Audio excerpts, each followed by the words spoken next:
Ryan, what do you when you watched the film against Minnesota? What did you think? I thought our guys played hard. The totality of the game. What I liked was turning on the tape and seeing 45 plays being ran out there. So kudos to Coach Lunny and the offense for maintaining possession of the ball. Minnesota posed a challenge just with their running back. He was a good physical player, hard to bring down, like we had talked about all week. And so all it took was, a guy out of gap here, a guy out of gap there, or a missed tackle, and he was able to get some chunk yardage plays. I think we gave up 3 explosives on the day. But other than really those 3 plays, it was pretty sound, pretty competitive. Anytime you're playing an RPO team and you allow 38 yards passing and 3 interceptions, it's pretty special. I'm not going to sit here and say it's not. Those are numbers that I think people are starting to pay attention to, and it's because we got good players that prepare and execute on a consistent basis, and those guys have fun playing with each other. And that is fun to see. There's a clip of Quan's interception, and on the film copy, our video guy follows him from this sideline all the way to our sideline, and just to see the celebration with the guys together, through that entire clip, it's fun from my perspective to see, those guys executing and having fun doing so. Coach, it seems like a defensive backs, their talent is really maximized in this scheme. What do you think it is about that? I mean, you had with Kirby last year, Quan and Devin this year.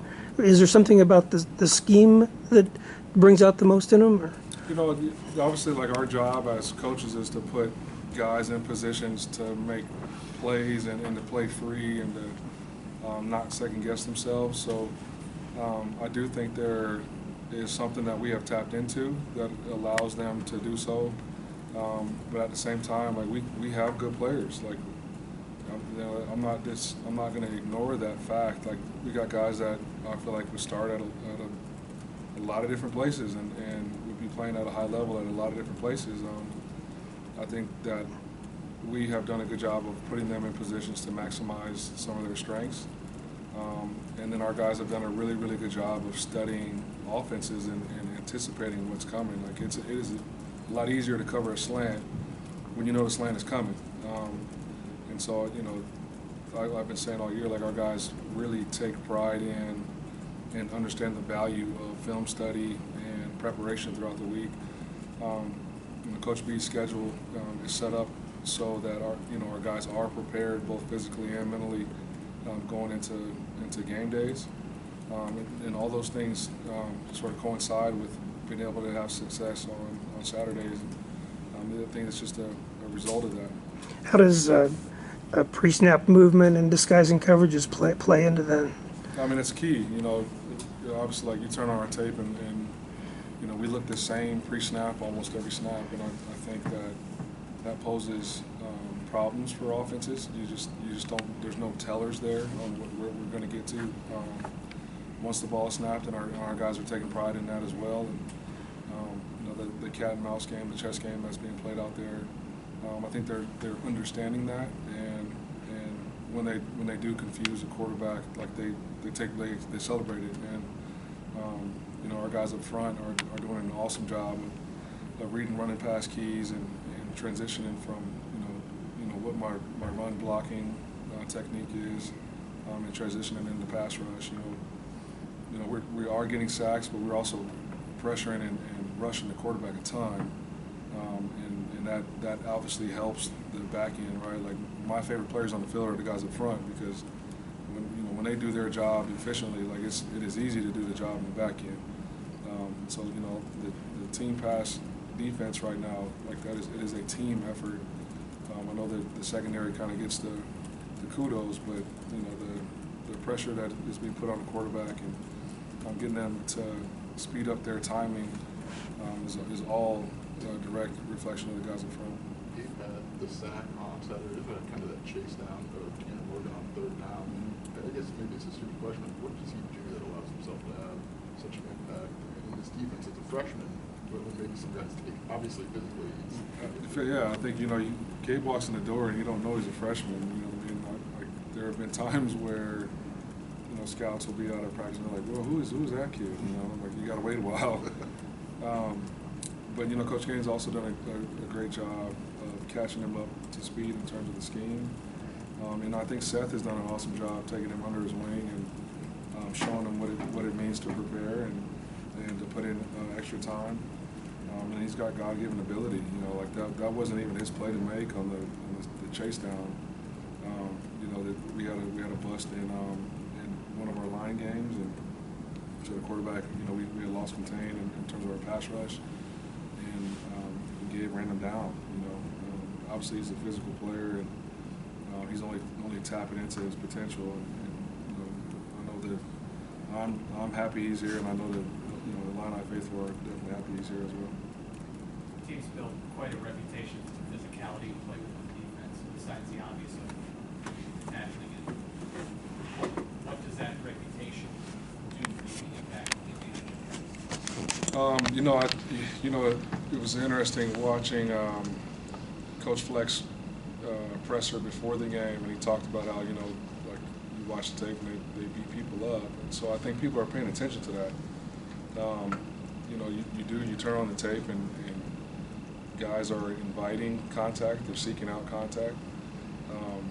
When they get there with an attitude, and it is a race to get to the football.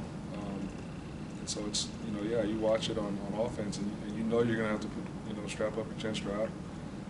You're going to have to make contested catches, and you're going to have to absorb contact if you are a ball carrier. And I think that's just the way the defense is supposed to be played. You have pads for a reason. This is a physical game in its nature, and I just think we've got a group of guys that invite that physicality, they embrace that physicality, and that is a part of the game that they enjoy. Ryan, obviously you had success last year defensively, Kirby getting drafted, but now that you have more guys with NFL, all these numbers you guys are putting up and wins, how does that impact what you do on the trail, what you can say on the trail? Yeah, there are a couple safeties out there that we're recruiting, and it is nice to be able to point out the fact that my last year at Missouri, both of my safeties got drafted. Last year you had a guy that played safety for a year and got drafted in the second round, right? Third, that's right, it was the third round. And this year, like with the way Kendall's playing as well, it's a lot of guys being drafted. I think it's a combination of one, having enough talent to do so, and then two, embracing the scheme and understanding what we're trying to get done, and with the technique and the things that are being taught, and three, just going out and executing and making plays. So it's easy to see guys playing well. That is definitely a pitch on a recruiting trail. What is it about that free safety spot? Is it just he's the guy that can roam? What is it about that where you guys have had so much success with multiple guys now? Yeah, I think the way the way we're structured, like teams try to take shots down the field, and you got a guy sitting back there, at almost 20 yards at times. Like, it's hard to get the ball down there. And if you study quarterbacks and you study route concepts and study who deep ball targets are, as long as you study, then you should be able to be successful on game days. And like I said, this group studies more than any other group I've been a part of. Ron, Johnny Newton has kind of said before when the coaching staff transition happened, he wasn't sure how he was going to fit in the 3-4 scheme and a new scheme. How have you seen him kind of adapt as a player to a new scheme and a new way of playing? He's been awesome, and I would agree with him in the it is hard to put like a thumb on exactly what we are defensively, because it's not really a 3-4, it's not really Bear. It's like it's Illinois' defense, right? And so, usually in a 3-4, that 4-eye can get double teamed a lot. It is hard to rush the passer out of a traditional 3-4 as a 4-eye. But I think once he understood the complexities of the alignments and what type of blocks he was going to see from the offensive line perspective, and then coupled with Coach Jameson's toolbox in terms of techniques that he's able to use, he has flourished. Like he really has flourished. He's embraced it. He's another guy that puts in overtime and works on his craft. Another guy that embraces the physicality of the game, and you know, his numbers are what they are because he's embraced it and because of the type of guy he is. And you know, I think he'll continue to improve as the season goes. Tariq, the last couple games he's had a lot of moments where he's almost kind of jumped the snap. What is his football IQ kind of brought to this side of the ball? Yeah, I mean, again, like, you know, the film prep and the studying and the recall in games to like be able to adjust to what's going on. Like, you know, for instance, Minnesota's snap cadence is a lot different than the teams that we've played. And early on, you could see like where we were ready to go, but the ball wasn't quite snapped yet, and then the ball was snapped. And so their ability to adjust to what is going on throughout the course of the game has been awesome. I think that's also why, you know, we played well in the second half with our halftime adjustments, and guys are starting to understand what is going on in front of them from an offensive perspective. And Tariq is a prime example of that in terms of you know, being able to jump snap counts, you know, being able to call out what kind of run plays he thinks we're going to get. And then being able to relay that information on the sideline. You know, there's a lot of dialogue between, you know, staff and players on what they're saying and what the players think will work, right? Like, they're out there, and so they've got a better understanding of exactly how things are being blocked or exactly who we should be trying to target in a line game. And so that understanding schematically of both from, you know, the staff and from the players is huge in terms of our ability to adjust in games. You kind of talk about not being able to put a thumb on necessarily your scheme, but you guys are twins. So how did you guys kind of land on that scheme when you got here and kind of develop that with the coaching staff? And you know, it's like it's still a work in progress as we speak. There are always things that we're like tweaking, and you know, again, if you just fundamentally, if you think about what you're trying to do to an offense, like, you want to be able to line up quick. You want to be able to stop the run and present a box that is not favorable in terms of numbers. You want to limit explosive plays. You want to confuse the quarterback and be sound. And that's what we're trying to do from a staff standpoint, with the idea of how can we put our guys in positions that match their skill set and accentuate their strengths. And so that is why we've came to kind of what we're doing. Why we're building off of this structure. This might be a stupid question, but given that you guys kind of built this from scratch, had players that maybe you didn't recruit, how fun is it to see that succeed? Yeah, it's a blast. Because you know, everything looks good on the board, you know. But when it's played out in real time and you see the guys on the field executing and communicating and playing fast and having fun, like, that is fun. Like, game days are fun, and you know, this profession can be stressful at times. There's a lot of pressure on, you know, 12 days out of the year, and so like the ability to have fun while you're in those pressure situations is something we definitely don't take for granted. Another super question. Your pregame, you do a lot of walks around the field. Is there like a superstition there? Like, what do you hope to accomplish? Or No. what does that do for you? Allows me to release energy. You know, like, I'm a competitive person, and you know, I wake up Saturdays and it feels like I'm about to put on pads, and there has to be some sort of physical relief. And so that's just kind of been my routine. Pre-game is just to kind of walk around, you know, soak up the environment, you know, listen to the music that's playing, and get ready to try and clear my mind and be as sharp and as quick and as strategically aggressive as I can be for the guys on game day. How do you handle self-scouting during bye week? Is it as simple as getting the coaches together going, if you had to play us, how would you beat us? It's a little more complex than that. You know, different coaches focus on different areas.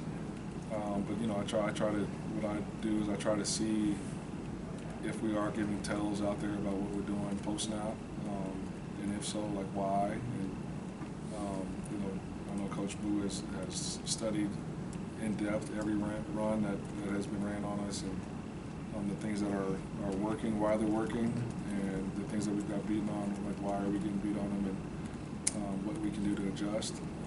And so that's why it's forever changing and forever evolving, and hopefully continue to get better and more difficult for offenses. I know you'll be focused on Nebraska, but when you look at these remaining 5 games, is there a common denominator with these 5 offenses, and are some keys that you have to, some things you have to do well to compete in those games? Like you said, man, I am solely focused on Nebraska right now. I can't, just the way my mind works, I can't even think about thinking ahead. You know, Nebraska's going to pose a difficult challenge. I've been in locker rooms where we've had a mid-season coaching change. I know how scary and how dangerous that locker room can be. So we got to make sure that we're locked in and focused on Nebraska, both players and coaches alike. Obviously everybody knows what's out there for us in terms of what could happen at the end of this regular season. But in order for those things to come to fruition, we got to take all of our energy and focus on Nebraska. So I feel like, how much, if at all, do you feel like you need to add defense in the latter part in terms of scheme, plays, concepts, or is it more about just executing what you do? I think that just depends on the game plan and who our opponent is. There are games where we don't add anything because of the type of offense we're seeing, or because of the matchups that we think are favorable. And there's other games where we've added a bunch, and that is solely a week-to-week basis.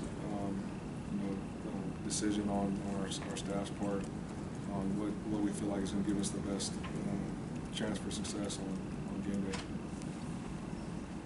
All right. Thanks, Ryan.